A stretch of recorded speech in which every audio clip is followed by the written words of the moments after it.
one of the things right now with the global tariffs going on, massive tariffs against Asia, Vietnam, for example. And what does Vietnam make? T-shirts and Nikes. And like, we don't want to make T-shirts and Nikes in the U.S.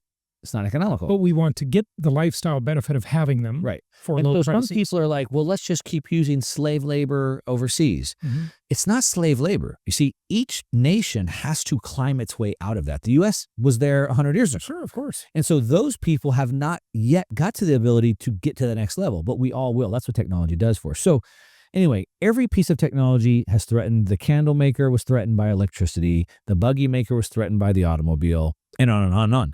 But what happens is it's proven that technology creates more jobs than it gets rid of. So how does that look with AI? Because we are on the verge of seeing a massive elimination of just so many jobs. But I might argue the opposite. You know how many jobs have been created? Well, of course they'll be created, but I'm wondering They already have been. Tell me. Sure. So one of the hottest things going right now on Twitter is something known as vibe coding. I've heard of that. What is this? And now they're talking about vibe marketing. So what's happening now is there's all types of new softwares and programs that are popping up, being created by teams that allow us to use an AI to just vibe through it, just chat with it and come up with concepts and then put it into these no-code tools Apps and make create apps. Yeah. And so now we have teams building new softwares that have never been created. Yeah.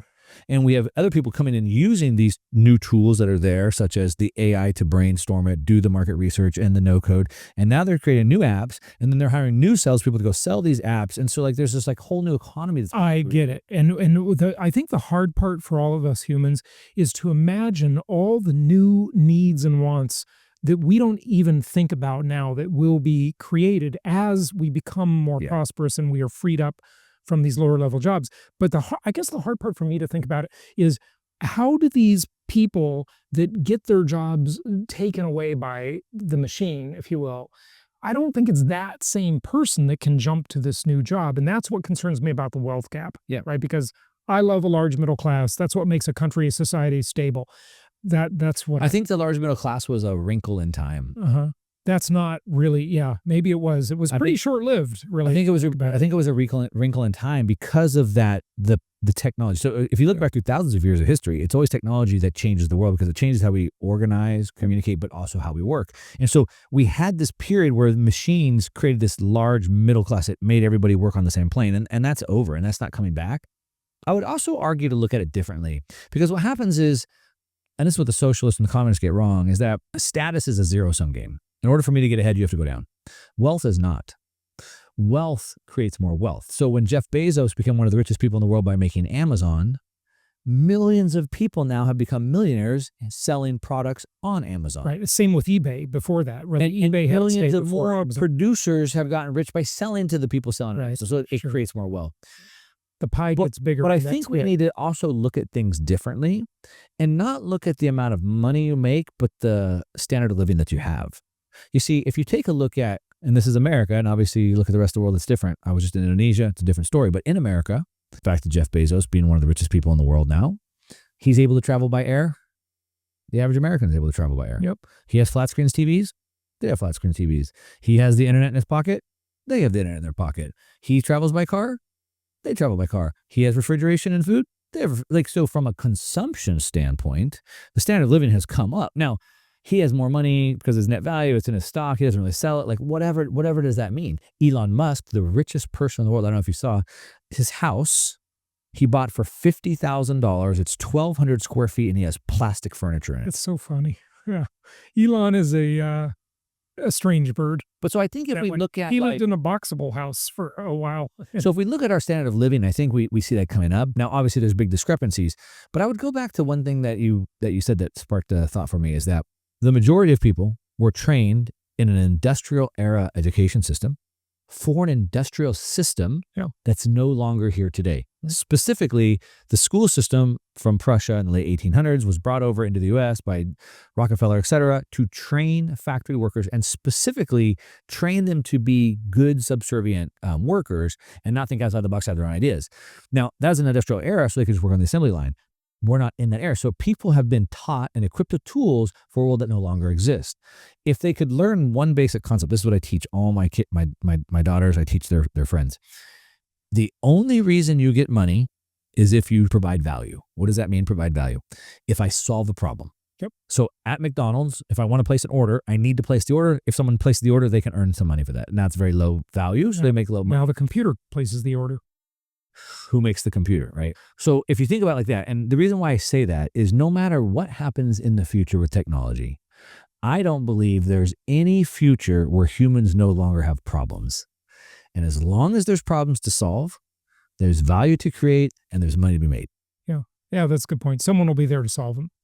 The old idea of business used to be find a need and fill it. It still is. Well, It always will be.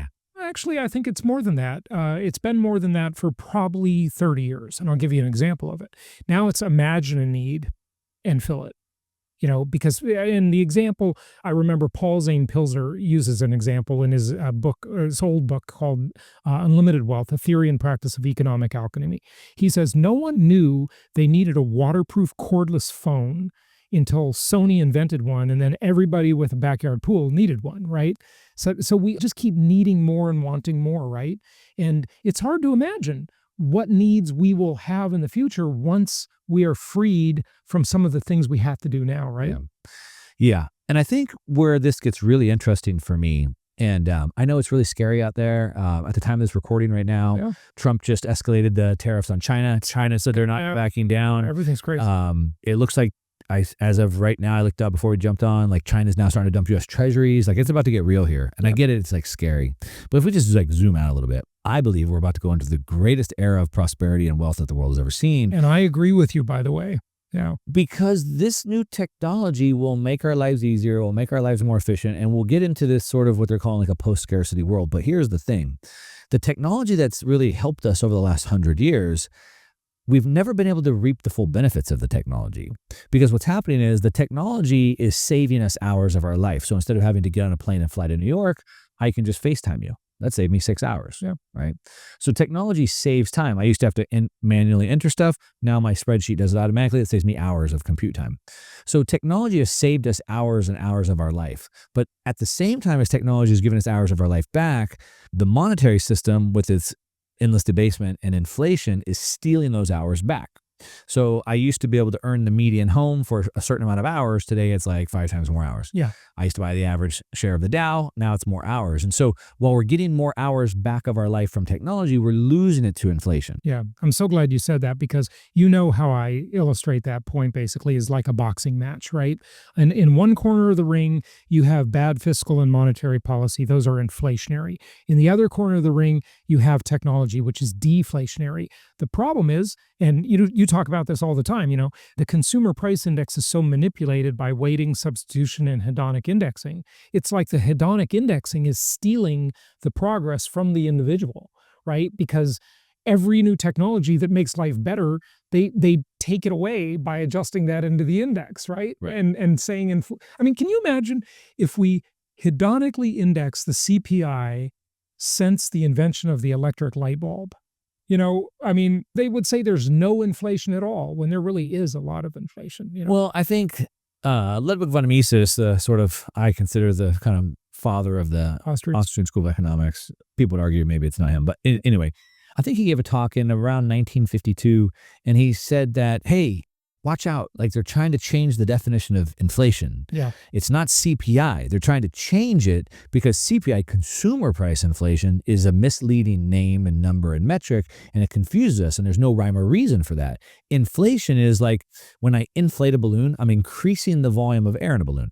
So inflation is increasing the volume of money. So it's always, like Rothbard said, it's Rothbard and Friedman. It's always inflation is always a monetary phenomenon. Friedman, yeah. And so you're talking about the CPI basket. Yeah.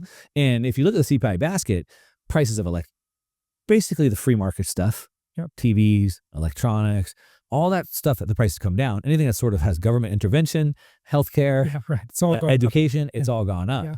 But I think I like to just look at inflation. So I look at the increase in the monetary supply. And I think, if we look at the Fed balance sheet or the M2 money supply over the last 5 years, it's about 10% a year. That's what I would consider inflation. Some prices move up more or less, Right. but 10% a year is about that number. Yeah.